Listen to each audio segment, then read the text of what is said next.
Price lord, hallelujah. ದೇವರ ನಾಮಕ್ಕೆ ಸ್ತೋತ್ರವಾಗಲಿ. ಪ್ರಾರ್ಥನೆ ಮಾಡಿಕೊಳ್ಳೋಣ. ಸರ್ವ ಸೃಷ್ಟಿಕರ್ತನಾದ ತಂದೆಯ ದೇವರೇ, ಮಗನ ದೇವರೇ, ಪರಿಶುದ್ಧಾತ್ಮನೇ, ನಿಮ್ಮ ನಾಮಕ್ಕೆ ಸ್ತೋತ್ರ ಸ್ವಾಮಿ. ದಿವಸವು ಈ ಸಮಯವು ಕೂಡ ನಿಮ್ಮಿಂದ ನೇಮಕವಾದಂತಹ ದಿವಸ ಸಮಯವಾಗಿದೆ, ಅದಕ್ಕಾಗಿ ಸ್ತೋತ್ರ. ಈ ದಿವಸದ ಸಂದೇಶದ ಭಾಗವನ್ನು ಕೂಡ ಹೇರಳವಾಗಿ ಆಶೀರ್ವದಿಸಿರಿ. ನಿಮ್ಮ ಪವಿತ್ರ ಆತ್ಮರ ಮೂಲಕ ನಡೆಸುವುದಕ್ಕಾಗಿ ಸ್ತೋತ್ರ. ನಿಮ್ಮ ಪ್ರೀತಿ ಸಹಾಯ ಇಲ್ಲದೆ ಯಾವುದು ಏನು ಆಗಲೂ ಸಾಧ್ಯವಿಲ್ಲ. ನಿಮ್ಮೆಲ್ಲ ಉಪಕಾರಗಳಿಗಾಗಿ ಕೃತಜ್ಞತಾ ವಂದನೆಗಳು. ಯೇಸುವಿನ ನಾಮದಲ್ಲಿ ಪ್ರಾರ್ಥಿಸಿದ್ದೇನೆ ನಮ್ಮ ತಂದೆಯೇ, ಆಮೆನ್. ಇದನ್ನು ಕೇಳುತ್ತಿರುವ ನನ್ನ ಸಹೋದರ ಸಹೋದರಿ, ನಿಮಗೂ ನನ್ನ ಹೃದಯ ಪೂರ್ವಕವಾದಂತಹ ನಮಸ್ಕಾರಗಳು. ಈ ದಿವಸವು ನಿಮ್ಮನ್ನು ನಿಮ್ಮ ಮಕ್ಕಳನ್ನು ದೇವರು ಎಲ್ಲಾ ರೀತಿಯಲ್ಲಿಯೂ ಹೇರಳವಾಗಿ ಆಶೀರ್ವದಿಸಲಿ. ಈ ದಿವಸದ ಸಂದೇಶದ ಭಾಗವು 2 ಅರಸು 9ನೇ ಅಧ್ಯಾಯ 33ರಿಂದ 2 ಅರಸು 9ನೇ ಅಧ್ಯಾಯ 33ರಿಂದ. ದೇವರ ನಾಮಕ್ಕೆ ಸ್ತೋತ್ರವಾಗಲಿ. ಹಲ್ಲೆಲೂಯಾ. ನಿನ್ನೆ ನಾವು ಇದೇ ವಿಷಯವನ್ನು ಕೂಡ ನೋಡ್ಕೊಂಡಿದ್ದೇವೆ.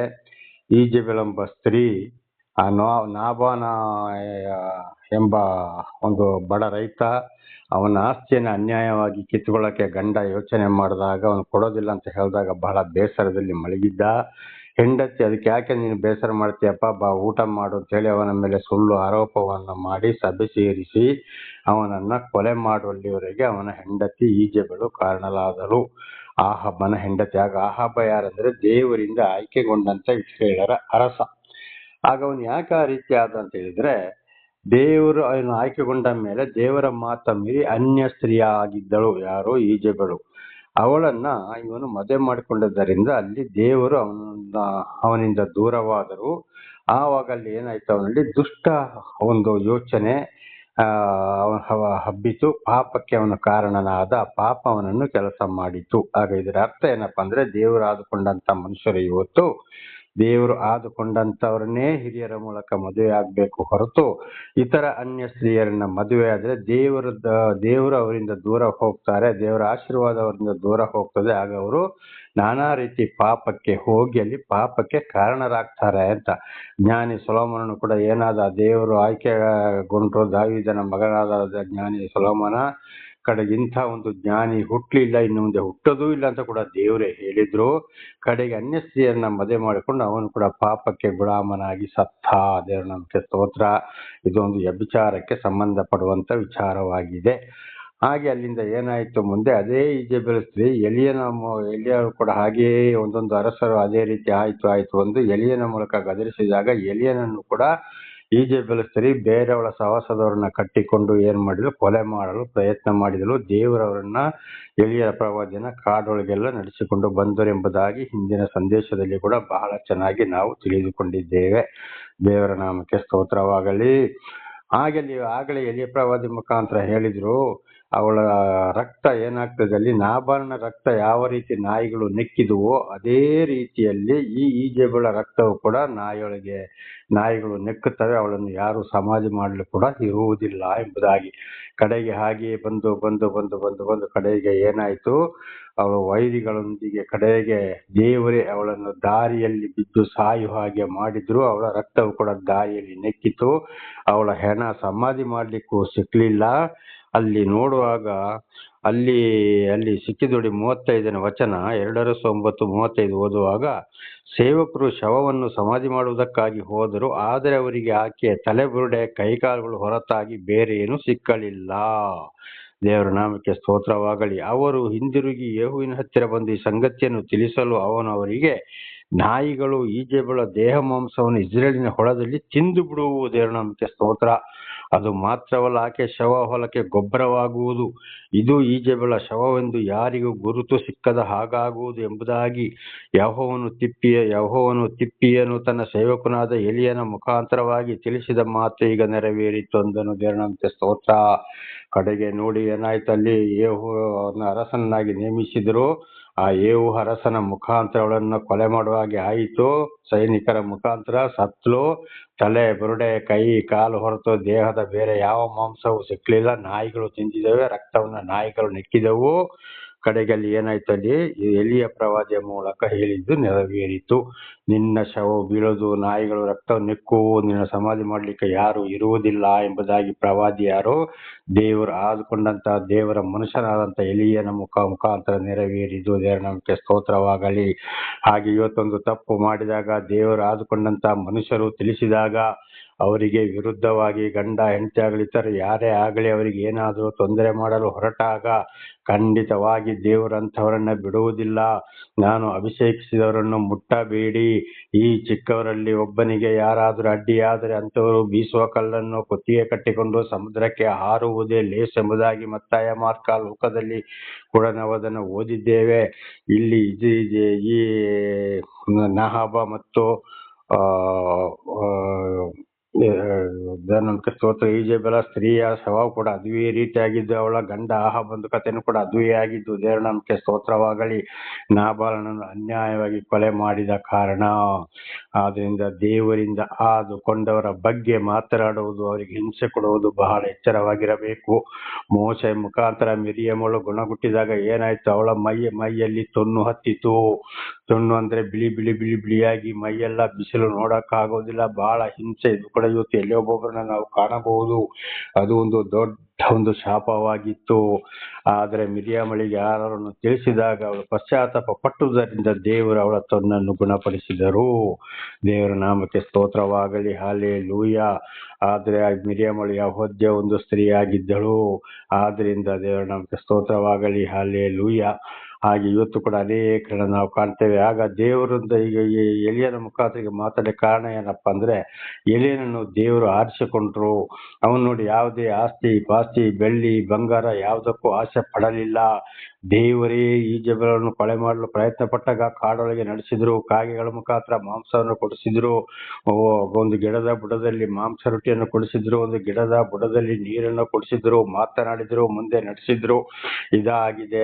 ಇಂಥವರನ್ನ ಅರಿತುಕೊಂಡಾಗ ದೇವರಿಂದ ಆಯ್ಕೆಯಾದವರು ಎಂಬುದಾಗಿ ಮೀಕ 7ನೇ ಅಧ್ಯಾಯ 5 ಮತ್ತು 6ನೇ ವಾಕ್ಯದಲ್ಲಿ, ನಿನ್ನ ಆಪ್ತರನ್ನು ನಿನ್ನ ಮಿತ್ರರನ್ನು ನಂಬಬೇಡ, ನಿನಗೆ ಎದೆಗೆ ಹೊರಗೋಳು ಅಂದ್ರೆ ಹೆಂಡತಿಯರನ್ನು, ಎಲ್ಲ ಹೆಂಡತಿಯರೆಲ್ಲ ಒಬ್ಬೊಬ್ಬರು ವಿರೋಧವಾಗಿ ಬರ್ತಾರೆ, ಅಂಥವ್ರನ್ನು ಕೂಡ ನೀನು ನಂಬಬೇಡ, ಬಹಳ ಎಚ್ಚರವಾಗಿರುವುದನ್ನು ಮೀಕ 7ನೇ ಅಧ್ಯಾಯ 5 ಮತ್ತು 6ನೇ ವಚನದಲ್ಲಿ ಬರೆಯಲ್ಪಟ್ಟಿದೆ. ಮತ್ತಾಯ 10ನೇ ಅಧ್ಯಾಯ 34ರಿಂದ 39ರವರೆಗೆ ಓದುವಾಗ ಅಲ್ಲಿ ಕೂಡ ಒಬ್ಬನಿಗವನ ಮನೆಯವರೇ ಕಡುವೈರಿಗಳಾಗುವರು ಎಂಬುದಾಗಿ ಬರೆಯಲ್ಪಟ್ಟಿದೆ.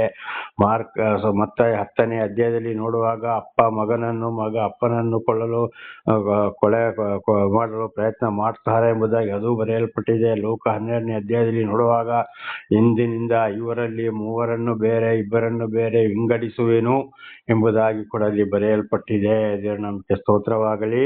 ಹಾಗೆ ದೇವರಿಂದ ಕರೆಯಲ್ಪಟ್ಟವರು ಅವರನ್ನು ನೋಡ್ಬೇಕು. ಯಾವುದೇ ಆಸ್ತಿ ಪಾಸ್ತಿ ಇರೋದಿಲ್ಲ. ಅವರು ಸತ್ಯ ಸುವಾರ್ತೆಯನ್ನು ಸಾರಿದಾಗ, ಸತ್ಯ ವಿಷಯವನ್ನು ಸಾರಿದಾಗ ಮನೆಯವರೇ ವೈರಿಗಳಾಗ್ತಾರೆ. ಗಂಡನಿಗೆ ಹೆಂಡತಿ, ಹೆಂಡತಿಗೆ ಗಂಡ, ಮಕ್ಕಳಿಗೆ ತಂದೆ ಯಾರು ಆಯ್ಕೆಯಾಗ್ತಾರೆ ಅವರು ಅಲ್ಲಿ ವಿರೋಧ ಬರ್ತಾರೆ, ಇತರರು ವಿರೋಧಿ ಆಗ್ತಾರೆ. ಆದ್ರೆ ಅಂಥವ್ರನ್ನು ಲೋಕ 12ನೇ ಅಧ್ಯಾಯದಲ್ಲಿ ಹೇಳಿದ ಹಾಗೆ ದೇವರು ಅಲ್ಲಿ ಏನ್ ಮಾಡ್ತಾರೆ, ಸತ್ಯವನ್ನು ಅಸತ್ಯವನ್ನು ಬೇರೆ ಬೇರೆ ಬೇರೆ ಬಿಡುಗಡೆ ಮಾಡ್ತಾರೆ. ಇದು ಇವತ್ತು ನನ್ನ ಜೀವಿತದಲ್ಲಿ, ನನ್ನ ಕುಟುಂಬದಲ್ಲಿ ನಡೆದು ಹೋಯಿತು, ನನ್ನ ಸಂಸಾರದಲ್ಲಿ. ದೇವರ ನಾಮಕ್ಕೆ ಸ್ತೋತ್ರವಾಗಲಿ. ಹಲ್ಲೆಲೂಯಾ. ಹಾಗಿರುವಾಗ ಅವರು ಮತ್ತೆ ಯಾವುದೇ ಆಸ್ತಿ ಪಾಸ್ತಿ ಮನೆ ಬೆಳ್ಳಿ ಬಂಗಾರ ಅಲಂಕಾರ ಮಾಡ್ಲಿಕ್ಕೂ ಹೋಗುವುದಿಲ್ಲ, ಯಾವುದಕ್ಕೂ ಒಪ್ಪೋದಿಲ್ಲ. ಬರೀ ದೇವರ ವಾಕ್ಯವನ್ನ ಸತ್ಯವನ್ನ ಸಾರಿಕೊಂಡು ಇದ್ದಿದ್ದನ್ನ ಇದ್ದಾಗೆ ಖಂಡಿತ ಹೇಳಿಕೊಂಡು ಹೋಗ್ತಾರೆ. ಇದುವೇ ಆಗಿದೆ ದೇವರಿಂದ ಆಯ್ಕೆಗೊಂಡವರು. ಕೊಟ್ಟಿದ್ದನ್ನ ತಿಂದುಕೊಂಡು ತಗೊಂಡು ಹೋಗ್ತಾರೆ ಅಷ್ಟೇ. ಬಾಯಿ ಬಿಟ್ಟು ಕೂಡ ಕೇಳೋದಿಲ್ಲ. ಯಾವುದೇ ಅಲಂಕಾರ ಅವರಲ್ಲಿ ಇರುವುದಿಲ್ಲ. ವಾಕ್ಯ ಬಿಟ್ಟು ಅವರು ಮಾತನಾಡೋದಿಲ್ಲ. ಖಂಡಿಸ್ತಾರೆ, ಗದರಿಸ್ತಾರೆ, ಎಚ್ಚರಿಸ್ತಾರೆ, ಬುದ್ಧಿ ಹೇಳ್ತಾರೆ. ಇಂಥವ್ರನ್ನ ನೋಡಿ ತಿಳ್ಕೊಳ್ಬೇಕು ದೇವರಿಂದ ಆಯ್ಕೆಗೊಂಡಿದ್ದಾರೆ ಎಂಬುದಾಗಿ. ಇವತ್ತು ದೊಡ್ಡ ದೊಡ್ಡ ಮನೆ, ದೊಡ್ಡ ದೊಡ್ಡ ಬಿಲ್ಡಿಂಗು ಸೈಟ್ ಮಾಡಿಕೊಂಡು ಚರ್ಚೆ ಹೇಳ್ಕೊಂಡು, ಇಲ್ಲ ದೊಡ್ಡ ಮನೆ ಅಲಂಕಾರ, ದೊಡ್ಡ ದೊಡ್ಡ ಕಾರ್ಗಳು, ದೊಡ್ಡ ದೊಡ್ಡ ಮೊಬೈಲ್ಗಳು, ದೊಡ್ಡ ದೊಡ್ಡ ಸೂಟುಗಳು, ಇನ್ಸೆಂಟ್ ಮಾಡ್ಕೊಳ್ಳೋದು, ಯಾವ ಭಾಷೆ ಮಾತಾಡ್ಬೋದು, ಇಲ್ಲಿಗೆ ಹೋಗ್ಬೋದು, ಯಾವ ರೀತಿ ಕಟಿಂಗ್ಗಳು ಮಾಡ್ಕೊಳ್ಬೋದು, ಯಾವ ರೀತಿ ಶೇವಿಂಗ್ಗಳು ಮಾಡ್ಕೊಳ್ಬೋದು. ಇದು ಬರೀ ಪ್ರೀತಿಸುವವರನ್ನೇ ಪ್ರೀತಿಸೋದು, ಬಡವರು ಬೇಡವೇ ಬೇಡ. ಇಂಥವ್ರವ್ರು ಎಂಥವ್ರ ಆಗ್ಲಿ, ಎಷ್ಟೇ ದೊಡ್ಡ ಚರ್ಚ್ ಕಟ್ಲಿ, ಏನೇ ಮಾಡ್ಲಿ, ಎಷ್ಟೋ ಹೇಳ್ತಾರೆ ನೋಡು, ಆ ಸಭೆಯಲ್ಲಿ 10 ಲಕ್ಷ ಜನ, ಈ ಸಭೆಯಲ್ಲಿ 10 ಲಕ್ಷ ಜನ, ಹೈದರಾಬಾದಲ್ಲಿ ಆಗಿದ್ದಾರೆ, ಇಲ್ಲಿ ಹೀಗಿದ್ದಾರೆ. ಖಂಡಿತವಾಗಿ ದೇವರಿಂದ ಆಯ್ಕೆಗೊಳ್ಳಲಿಲ್ಲ. ದೇವರ ನಾಮಕ್ಕೆ ಸ್ತೋತ್ರವಾಗಲಿ. ಉದಾಹರಣೆಗೆ ಮೋಶೆಯನ್ನು ತಗೊಳ್ಳೋಣ, ಪ್ರವಾದಿಗಳನ್ನ, ಸಾಕ್ಷಿಗಳನ್ನ ತಗೊಳ್ಳೋಣ. ಮತ್ತೆ ಹೆಚ್ಚಿನ ಅಂಶ ಯೇಸು ಸರ್ವ ಸೃಷ್ಟಿಕರ್ತನ ಅಂತ ದೇವರು ಯೇಸೆಂಬ ನಾಮದಲ್ಲಿ ಬಂದಾಗ ಯಾವ ರೀತಿ ಜೀವಿಸಿದ್ರು, ಹೊಸ ಒಡಂಬಡಿಕೆಯಲ್ಲಿ ಕೂಡ ನೋಡುವಾಗ ಮತ್ತಾಯ, ಮಾರ್ಕ, ಲೋಕ, ಪೇತ್ರ, ಯಾಕೋಬ, ಯೋಹಾನ ಯಾವ ರೀತಿಯಲ್ಲಿ ಜೀವಿಸಿದ್ರು ಇವರು, ಇದೆಲ್ಲವನ್ನು ನಾವು ಅರ್ಥ ಮಾಡಿಕೊಳ್ಬೇಕು ನನ್ನ ಸಹೋದರ ಸಹೋದರಿಯರೇ.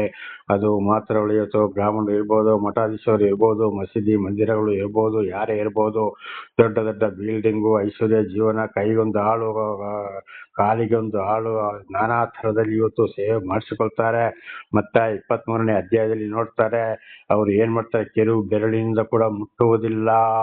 ಇತರರ ಮೇಲೆ ಭಾರವಾದ ಹೊರೆಯನ್ನು ಹೊರಿಸ್ತಾರೆ, ಅವರು ಕಿರುಬೆರಳಿನಿಂದ ಕೂಡ ಮುಟ್ಟುವುದಿಲ್ಲ ಎಂಬುದಾಗಿ. ಇನ್ನೊಂದು ಕಡೆ ಹೆಚ್ಚಿನವನಾಗಬೇಕಾದ್ರೆ ಸೇವಕನಾಗಿರಬೇಕು ಎಂಬುದಾಗಿ.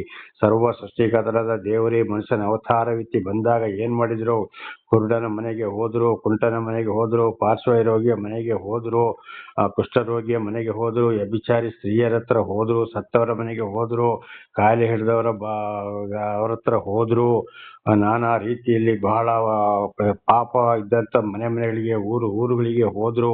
ಆದ್ರೆ ಇವತ್ತು ಏನ್ ನಡೀತಾ ಇದೆ, ಆಸ್ತಿ ಪಾಸ್ತಿ, ಬೆಳ್ಳಿ ಬಂಗಾರ, ದೊಡ್ಡ ಏನಾಗಿತ್ತು ಅವ್ರ ಹತ್ರ, ಏನು ಇಲ್ಲ, ಯಾವುದಕ್ಕೂ ಆಸೆ ಪಡ್ಲಿಲ್ಲ. ದೇವರ ಸುವಾರ್ತೆಯನ್ನು ಸಾರುವುದಾಗಿತ್ತು. ಇದುವೇ ಎಲಿಯನನ್ನು ಆಯ್ಕೆಗೊಂಡಿದ್ದು.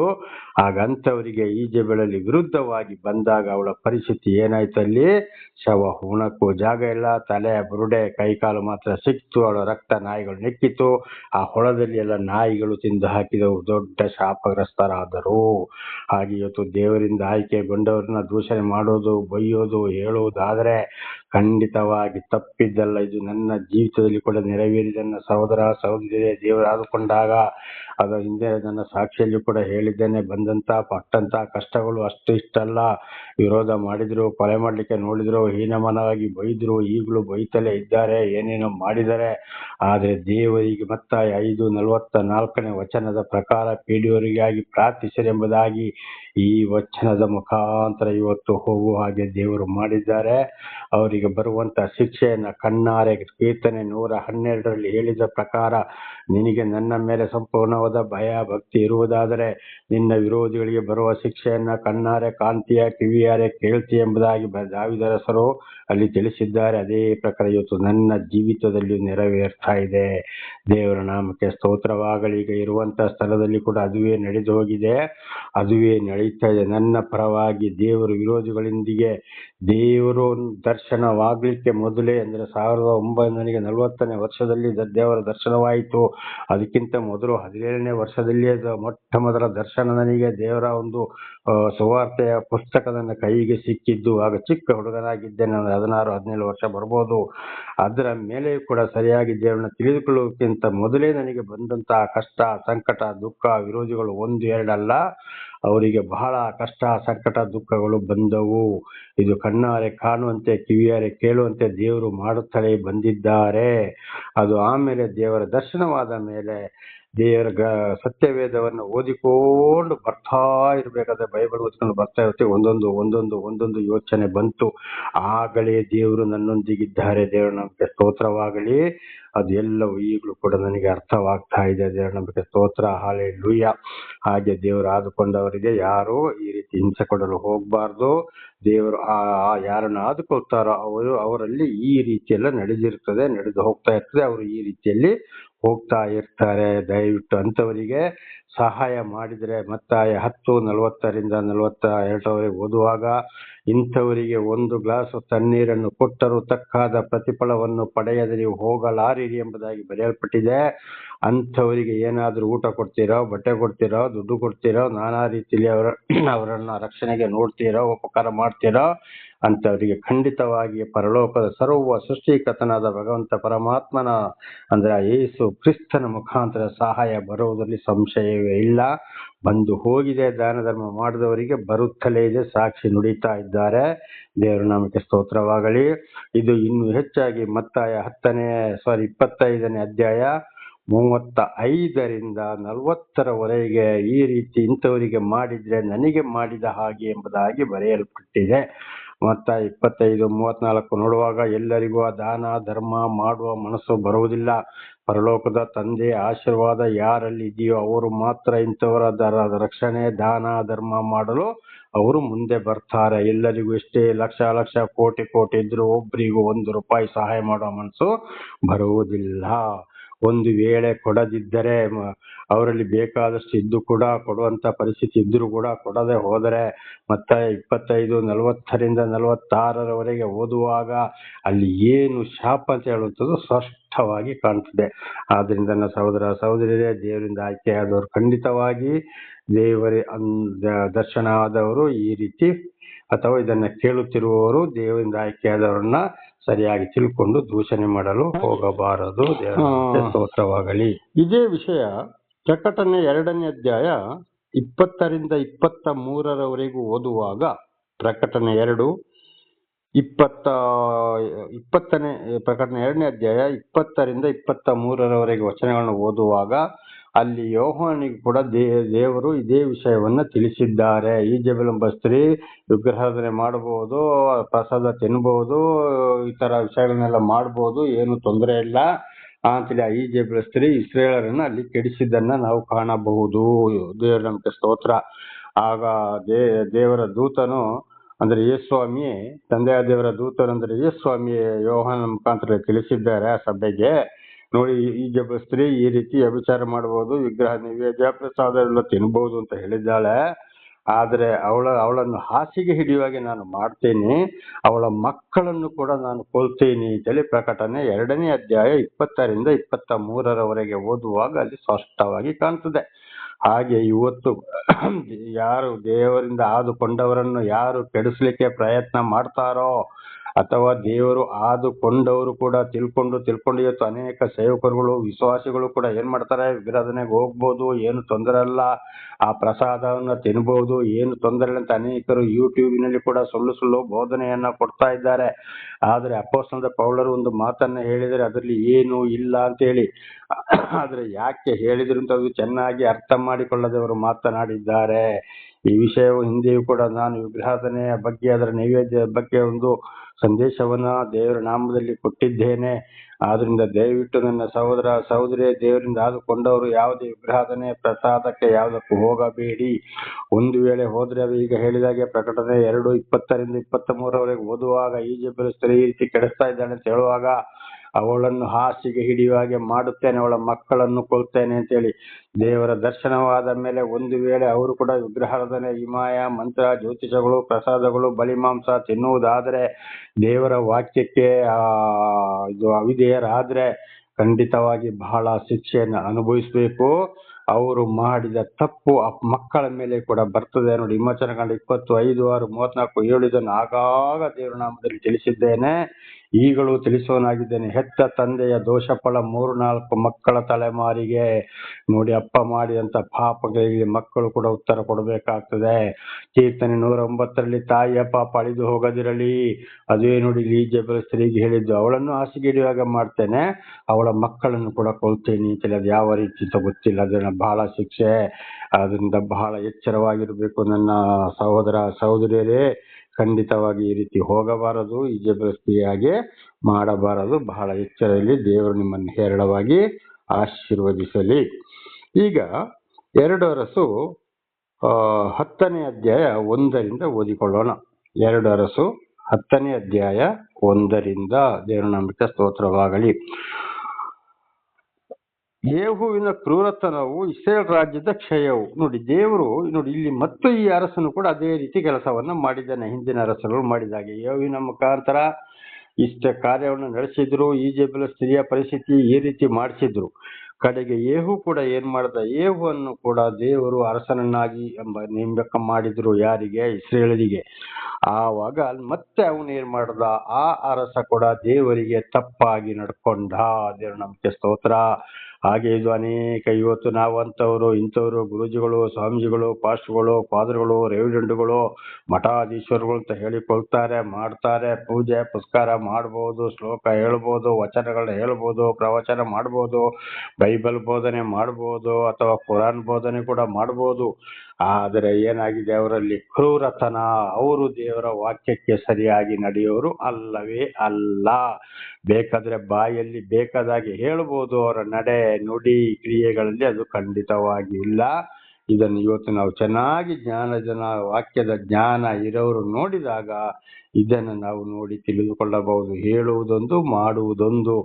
ಈ ಮತ್ತ 23ನೇ ಅಧ್ಯಾಯದಲ್ಲಿ ಹೇಳಿದಾಗ ಬಹಳ ಚೆನ್ನಾಗಿ ಏನ್ ಮಾಡ್ತಾರೆ, ಭಾರವಾದ ಹೊರವನ್ನ ಹಾಗೆ ಮಾಡಬೇಕು, ಹೀಗೆ ಮಾಡಬೇಕು, ಹಾಗೆ ಮಾಡಬಾರದು, ಹೀಗೆ ಮಾಡಬಾರದು ಅಂತ ಭಾರವಾದ ನೊಗವನ್ನು ಹೊರ್ತಾರೆ. ಅವರು ಮಾತ್ರ ಕಿರು ಬೆರಳಿನಿಂದಲೂ ಮುಟ್ಟಿ ನೋಡುವುದಿಲ್ಲ.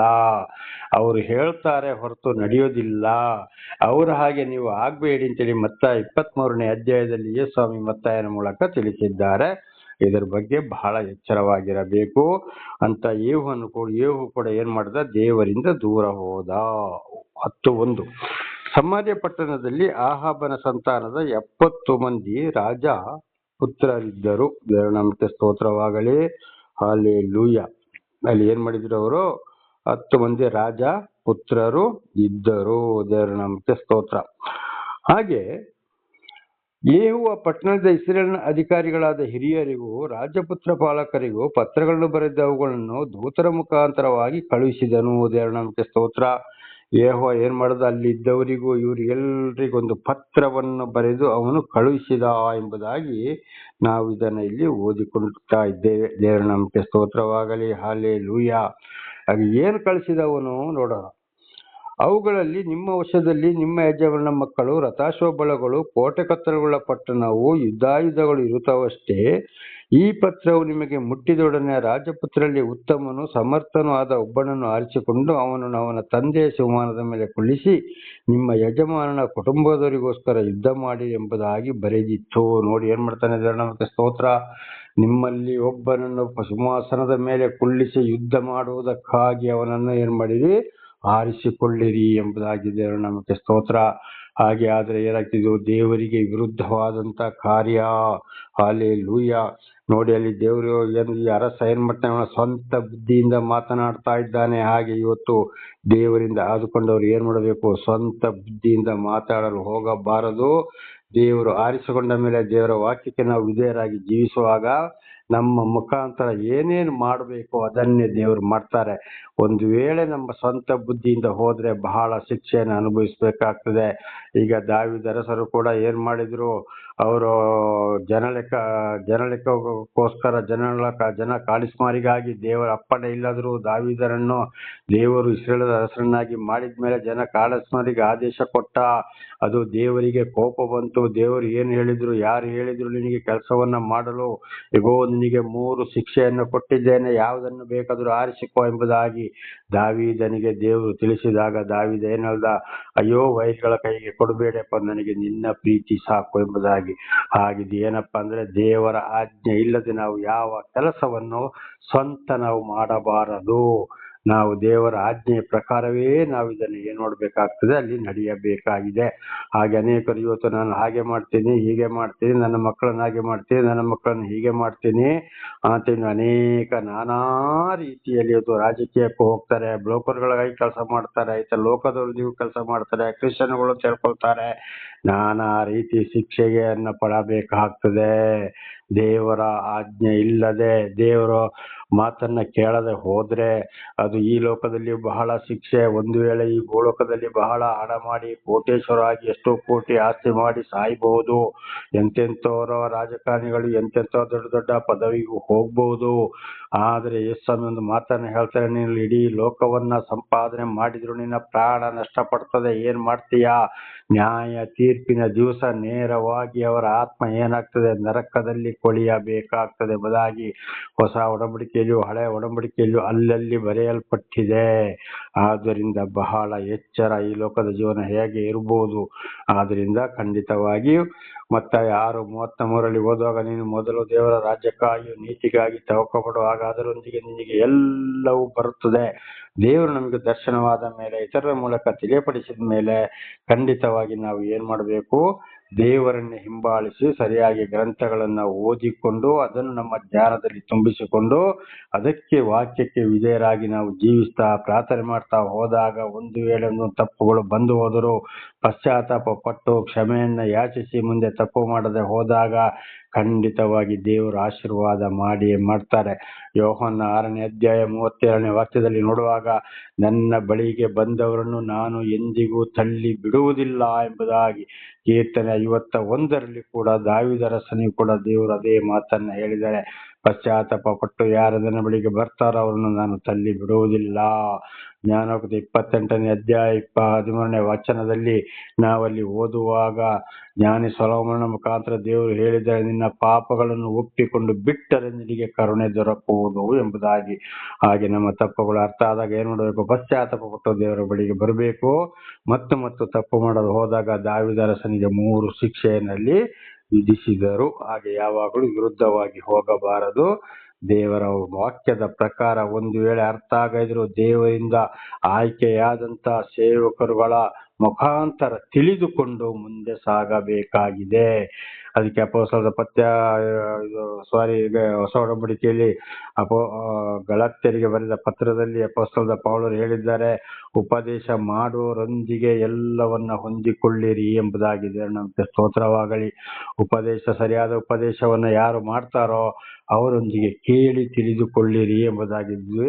ಅಂದ್ರೆ ದೇವರಿಂದ ಸರಿಯಾಗಿ ಆಯ್ಕೆಗೊಂಡವರು ಮಾತ್ರ ಸರಿಯಾದ ಒಂದು ಮಾರ್ಗದರ್ಶನ ಕೊಡ್ತಾರೆ ಹೊರತು ಖಂಡಿತವಿಲ್ಲದ್ರೆ ಆಗ್ಲೇ ಹೇಳಿದಾಗೆ ನಾವು ಬಹಳ ಸಲ ತಿಳ್ಕೊಂಡಿದ್ದೇವೆ. ಲೋಕದ ವಿಷಯದಲ್ಲಿ ಹೋಗೋರು ಹಣ ಸಂಪಾದನೆಗಾಗಿ ಏನೇನೋ ಅವರ ಒಂದು ಗಂಡ ಹೆಂಡತಿ ಮಕ್ಕಳ ಜೀವನಕ್ಕೆ ಹೋಗ್ತಾರೆ.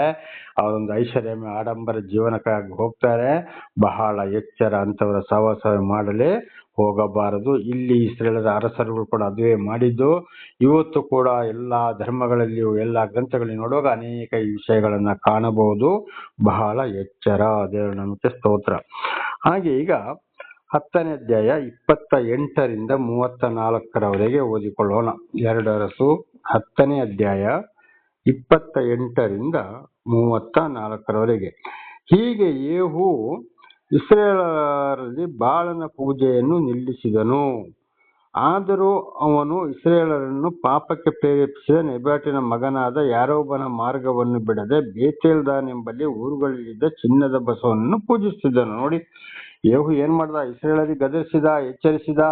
ಖಂಡಿತವಾಗಿ ಅಂದ್ರೆ ಈ ಬಾಲನ ಪರವಾಗಿ ಇದ್ದವರು ವಿಗ್ರಹಾರಾಧನೆ ಮಾಡಬೇಡಿ, ಪೂಜೆ ಪುಸ್ಕಾರ ಮಾಡಬಾರ್ದು ಅಂತ ಹೇಳಿ ಏನ್ ಮಾಡ್ದ? ಈಗ ನಾವು ತಿಳ್ಕೊಂಡಾಗಿ ಬೋಧನೆ ಮಾಡ್ದ. ಅವ್ರನ್ನ ಗದರಿಸಿರ್ಬೋದು, ಎಚ್ಚರಿಸಿರ್ಬೋದು. ಆದ್ರೆ ಅವನು ಏನ್ ಮಾಡ್ತಿದ್ದ? ಅಲ್ಲಿ ಚಿನ್ನದ ಬಸವನನ್ನು ಪೂಜಿಸ್ತಾ ಇದ್ದ. ಯಾರು? ಇಸ್ರೇಲರ ಅರಸ. ದೇವರ ನಾಮಕ್ಕೆ ನೋಡಿದ್ರ ಎಂಥ ಒಂದು ಅನ್ಯಾಯ. ಇಸ್ರೇಲರಿಗೂ ಕೂಡ ಅಲ್ಲಿ ತಪ್ಪಿ ಹೋದಂತ ಇಸ್ರೇಲರಿಗೂ ಕೂಡ ಇವನು ಏನ್ ಮಾಡ್ತಾ ಅಲ್ಲಿ ಅದನ್ನು ನಿಲ್ಲಿಸಿಬಿಟ್ಟ. ಬಾಳನ ದೇವತೆಗೆ ಪೂಜೆ ಮಾಡಬಾರ್ದು, ಅದು ವಿಗ್ರಹಾರಾಧನೆ ಹಾಗೆ ಮಾಡಬಾರ್ದು ಅಂತೇಳಿ. ಆದ್ರೆ ಇವನೇನ್ ಮಾಡ್ದ? ಚಿನ್ನದ ಬಸವನನ್ನು ಪೂಜೆ ಮಾಡ್ತಾ ಇದ್ದ. ನೋಡಿ, ಹಿಂದೆ ಇಸ್ರೇಲರನ್ನು ಕೂಡ ಐಗುಪ್ತ ದೇಶದ ಬಿಡುಗಡೆ ಮಾಡ್ಕೊಂಡು ಬಂದಾಗ ಮೋಶೆ ವಿರುದ್ಧ ಗೊಣಗುಟ್ಟಿದಾಗ, ಆರೋನ ವಿರುದ್ಧ ಅವರು ಜಗಳ ಬಿದ್ದಾಗ ಆರೋನ ಏನ್ ಮಾಡ್ದ? ಅವರ ಇಸ್ರೇಲ್ ಸ್ತ್ರೀಯರ ಕಿವಿಯಲ್ಲಿದ್ದ ಮರುಗಳನ್ನು ತೆಗೆದುಕೊಡಿ ಅಂತ ಹೇಳುವಾಗ 2 ಕಡೆ 2 ತರ ಬರೆಯಲ್ಪಟ್ಟಿದೆ. ಅದು ಒಂದು ಕಡೆ ಬೆಂಕಿಗೆ ಹಾಕಿದಾಗ ಬಸವ ಬಂತು ಅಂತೇಳಿ ಬರೆಯಲ್ಪಟ್ಟಿದೆ. ಇನ್ನೊಂದು ಕಡೆಗೆ ಆರೋಣನೇ ಉಳಿಯಿಂದ ಬಸವನನ್ನು ಕೆತ್ತಿಸಿ ರೂಪಿಸಿ ಕೊಟ್ಟ ಅಂತೇಳಿ ಅದು ಕೂಡ ಅಲ್ಲಿ ಬರೆಯಲ್ಪಟ್ಟಿದೆ. ಅದು ಏನು ಇರ್ಲಿ, ಆದ್ರೆ ಅಲ್ಲಿ ಏನಾಯ್ತು? ಅವರು ಕೂಡ ಬಸವನನ್ನು ಪೂಜಿಸಿದ್ರು.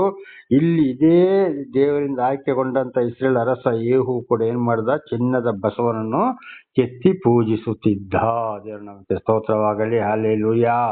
ಆದ್ರೆ ಅವನು ಮಾಡಿದ ಒಳ್ಳೆ ಕೆಲಸ ಅಂತೇಳಿ ಸ್ತೋತ್ರ ಹೇಳುವುದಲ್ಲ, ದೇವರು ಇದನ್ನು ನಮಗೆ ತಿಳಿದುಕೊಳ್ಳುವಂತೆ ಮಾಡಿದಕ್ಕಾಗಿ ದೇವರಿಗೆ ಸ್ತೋತ್ರ ಅಂತ ಆಗಾಗಲೇ ದೇವರಿಗೆ ಸ್ತೋತ್ರ ಸಲ್ಲಿಸುವಂತದ್ದು. ದೇವರ ನಮಗೆ ಸ್ತೋತ್ರ. ಇದು ಕೂಡ ಅನೇಕರು ಇವತ್ತು ಏನ್ ಮಾಡ್ತಾ ಇದ್ದಾರೆ ಅಂದ್ರೆ ಎಲ್ಲಾ ಧರ್ಮದಲ್ಲಿಯೂ ನಾವು ನೋಡುವಾಗ ಉದಾಹರಣೆಗೆ ಇವತ್ತು ಪಾಸ್ಗಳಿರ್ಬೋದು, ಫಾದರ್ಗಳಿರ್ಬೋದು, ಗುರೂಜಿಗಳಿರ್ಬೋದು, ಸ್ವಾಮೀಜಿಗಳಿರ್ಬೋದು, ಮಠಾಧೀಶರು ಇರ್ಬೋದು, ಬ್ರಾಹ್ಮಣ ಇರ್ಬೋದು, ಎಲ್ಲ ಇರ್ಬೋದು. ಅವ್ರ ಹತ್ರ ನಾವು ಮಾತನಾಡುವಾಗ ಹೇಳುವುದು ಸರಿ, ಆದ್ರೆ ನಮ್ಮ ಮನಸ್ಸು ಅದ್ರ ಕಡೆ ಹೋಗ್ಲಿಕ್ಕೆ ಅದೊಂದು ವಿಗ್ರಹಗಳನ್ನ ಮಾಡಿಕೊಂಡಿದ್ದು ಅಂತ ಹೇಳ್ತಾರೆ. ನೋಡಿ ಎಂತ ತಪ್ಪಾದ ಮಾರ್ಗದಲ್ಲಿ ನಡೆಸ್ತಾ ಇದ್ದಾರೆ ಅಂದ್ರೆ, ಖಂಡಿತವಾಗಿ ದೇವರು ನಿಮ್ಮ ಯೋಚನೆ ನನ್ನ ಹತ್ರ ಬರ್ಲಿಕ್ಕೆ ಒಂದು ವಿಗ್ರಹಗಳನ್ನ ಮಾಡಿ, ಉದಾಹರಣೆಗೆ ಇವತ್ತು ಯೇಸು ಇರ್ಬೋದು, ಅಥವಾ ಶಿವನೇ ಇರ್ಬೋದು, ಪರಮೇಶ್ವರನೇ ಇರ್ಬೋದು, ಜಗದೀಶನೇ ಇರ್ಬೋದು, ಶ್ರೀಕೃಷ್ಣ ಪರಮಾತ್ಮನೇ ಇರ್ಬೋದು, ಎಲ್ಲರೂ ದೇವರು ಒಂದೇ, ಹೆಸರುಗಳು ಮಾತ್ರ ಬೇರೆ. ಆಯಾ ಗ್ರಂಥಗಳು ಇದನ್ನು ಬಹಳ ಸಲ ದೇವರ ನಾಮದಲ್ಲಿ ತಿಳಿಸಿದ್ದೇನೆ. ನೀವು ನಿಮ್ಮ ಮನಸ್ಸು ನನ್ನ ಕಡೆಗೆ ಬರ್ಲಿಕ್ಕೆ ಇಂಥ ವಿಗ್ರಹಗಳನ್ನ ಮಾಡಿಕೊಳ್ಳಿ ಅಂತ ಎಲ್ಲಾದ್ರೂ ಯಾವ ಗ್ರಂಥದಲ್ಲಿ ಯಾರು ಬರೆಯಲ್ಪಟ್ಟಿದೆಯಾ? ಯಾವ ಗ್ರಂಥ, ಹಿಂದೂ ಆಗಲಿ, ಕ್ರಿಶ್ಚಿಯನ್ ಆಗಲಿ, ಮುಸ್ಲಿಂ ಆಗಲಿ, ಜೈನ್ ಆಗಲಿ, ಬುದ್ಧ ಆಗಲಿ, ಯಾವ ಧರ್ಮದಲ್ಲಿ ಬರೆಯಲ್ಪಟ್ಟಿಲ್ಲ. ಬಸವಣ್ಣನವರು ಕೂಡ ಅದೇ ಮಾತು ಹೇಳಿದ್ರು. ಕಲ್ಲು, ಬೆಳ್ಳಿ, ಬಂಗಾರ, ಮಣ್ಣಿನಲ್ಲಿ, ಕಬ್ಬಿಣದಲ್ಲಿ, ಮರದಲ್ಲಿ ನೀವು ಆ ಪರಮಾತ್ಮ ಶಿವನನ್ನು ಹುಡುಕ್ಬೇಡಿ ಅಂತ ಹೇಳಿದ್ದಾರೆ. ದೇವರ ನಾಮಕ್ಕೆ ಸ್ತೋತ್ರವಾಗಲಿ. ಹಲ್ಲೆಲೂಯಾ. ಆಗಿರುವಾಗ ಇವತ್ತು ನೋಡಿ, ಅನೇಕರು ಕ್ರಿಶ್ಚಿಯನ್ಗಳನ್ನೇ ತೆಗೆದುಕೊಳ್ಳೋಣ, ಅನೇಕರು ಶಿಲುಬೆಯನ್ನೇ ಮಾಡಿ ಏನ್ ಮಾಡ್ತಾ ಇದ್ದಾರೆ, ಅಲ್ಲಿ ಪೂಜಿಸ್ತಾ ಇದ್ದಾರೆ. ಅದು ವಿಗ್ರಹ. ನಿಜವಾದ ಕ್ರೈಸ್ತರಾದ್ರೆ, ದೇವರನ್ನು ಹಿಂಬಾಲಿಸುವರಾದ್ರೆ, ಚರ್ಚೆಯಲ್ಲಾಗಲಿ, ಅವರ ಮನೆಯಲ್ಲಾಗಲಿ, ಎಲ್ಲೇ ಆಗಲಿ ಶಿಲುಬೆಯ ಗುರುತೇ ಇರುವುದಿಲ್ಲ. ಅದು ಶಾಪಗ್ರಸ್ತ ಎಂಬುದಾಗಿ ಧರ್ಮೋಪದೇಶಕಾಂಡ ಮತ್ತು ಗಲಾತ್ಯರಿಗೆ ಬರೆದ ಪತ್ರದಲ್ಲಿ ಸ್ಪಷ್ಟವಾಗಿ ಬರೆಯಲ್ಪಟ್ಟಿದೆ. ಇದು ಒಂದು ತಪ್ಪು. ಇನ್ನೊಂದು ಭಾಗ ಹಾಕೋದವ್ರು ಏನ್ ಮಾಡ್ತಾರೆ, ಯೇಸು ಮರಿಯಮ್ಮ ಅಂತ ಹೇಳ್ಕೊಂಡು ಮಣ್ಣಿನಿಂದ ಅಥವಾ ನಾನಾ ಥರದಿಂದ ಇವತ್ತು ಬೊಂಬೆಗಳನ್ನ ಮಾಡಿ, ಆ ಬೊಂಬೆಗಳಿಗೆ ಕೈ ಮುಗಿದು, ಆ ಬೊಂಬೆದು ಕಾಲಿಡಿಯೋದು, ಅದನ್ನು ಜಾತ್ರೆ ಅಂತೇಳಿ ಮಾಡೋದು, ಅನೇಕ ಜನರನ್ನ ಅದರ ಕಡೆಗೆ ನಡೆಸುವುದು ನೋಡಿ, ಅಲ್ಲಿ ತಪ್ಪಾಗಿದೆ. ಇನ್ನು ಅನೇಕರು ಇವತ್ತು ಮಠಾಧೀಶರು, ಬ್ರಾಹ್ಮಣರು ಕೂಡ ಏನ್ ಮಾಡ್ತಾರೆ ಅಂತ ಒಂದು ವಿಗ್ರಹಗಳನ್ನ ಇಟ್ಕೊಂಡು ಪೂಜೆ ಮಾಡೋರಾಗಿದ್ದಾರೆ. ಇದೆಲ್ಲವೂ ದೊಡ್ಡ ತಪ್ಪು. ಇದು ಇವತ್ತು ಕೂಡ ನಡೀತಾ ಇದೆ. ಇದರ ಬಗ್ಗೆ ಇನ್ನೂ ಹೆಚ್ಚಾಗಿ ನಾಳೆ ತಿಳಿದುಕೊಳ್ಳೋಣ. ಪ್ರಾರ್ಥನೆ ಮಾಡಿಕೊಳ್ಳೋಣ. ಸರ್ವ ಸೃಷ್ಟಿಕರ್ತನ ತಂದೆಯಾದ ದೇವರೇ, ಮಗನಾದ ದೇವರೇ, ಪರಿಶುದ್ಧಾತ್ಮನೇ, ನಿಮ್ಮ ನಾಮಕ್ಕೆ ಸ್ತೋತ್ರ ಸ್ವಾಮಿ. ಇವತ್ತಿನ ಒಂದು ಸಂದೇಶವನ್ನು ನನ್ನ ಸಹೋದರ ಸಹೋದರಿಯನ್ನು ತಿಳಿಸಲು ಆಶೀರ್ವಾದ ಮಾಡಿದಕ್ಕಾಗಿ ಸ್ತೋತ್ರ. ನಾನು ಕೂಡ ಹೆಚ್ಚೆಚ್ಚಾಗಿ ತಿಳಿದುಕೊಳ್ಳುವಂತೆ ಆಶೀರ್ವಾದ ಮಾಡಿದಕ್ಕಾಗಿ ಸ್ತೋತ್ರ. ಇವತ್ತಿನ ಸಂದೇಶದಲ್ಲಿ ಕೂಡ ಯಾರಾದರೂ ತಪ್ಪಿ ಹೋಗಿದ್ದರೆ ದೇವರೇ, ನೀವು ಪ್ರೀತಿಯಲ್ಲಿ ಯಾರನ್ನು ಆರಿಸಿಕೊಂಡಿದ್ದರೆ, ಅವರ ಮುಖಾಂತರ ತಪ್ಪುಗಳು ಬಂದು ಹೋಗಿದ್ದರೆ ಅವರನ್ನು ಕ್ಷಮಿಸಿರಿ ಕರ್ತನೇ. ನಿಮ್ಮಿಂದಲೇ ಪಾಪ ಪರಿಹಾರ, ನಿಮ್ಮಿಂದಲೇ ರಕ್ಷಣೆ. ನೀವೇ ಪರಮಾತ್ಮ, ಭಗವಂತನು, ಯೇಸು ಕ್ರಿಸ್ತನು, ಅಲ್ಲಾಹ್ ಅಕ್ಬರು ನೀವೇ ಆಗಿದ್ದೀರಿ. ಆದ್ದರಿಂದ ನಿಮ್ಮ ಮೇಲೆ ಭರವಸೆ ಇಟ್ಟವರನ್ನು ನೀವು ಕ್ಷಮಿಸಿರಿ, ನಿಮ್ಮ ಮಾರ್ಗದಲ್ಲಿ ನಡೆಸಿ, ಅವರೆಲ್ಲರೂ ಮತ್ತು ಅವರ ಮಕ್ಕಳು ನಿಮ್ಮ ಸಾಕ್ಷಿಗಳಾಗುವಂತೆ ಮಾರ್ಪಡಿಸಿರಿ.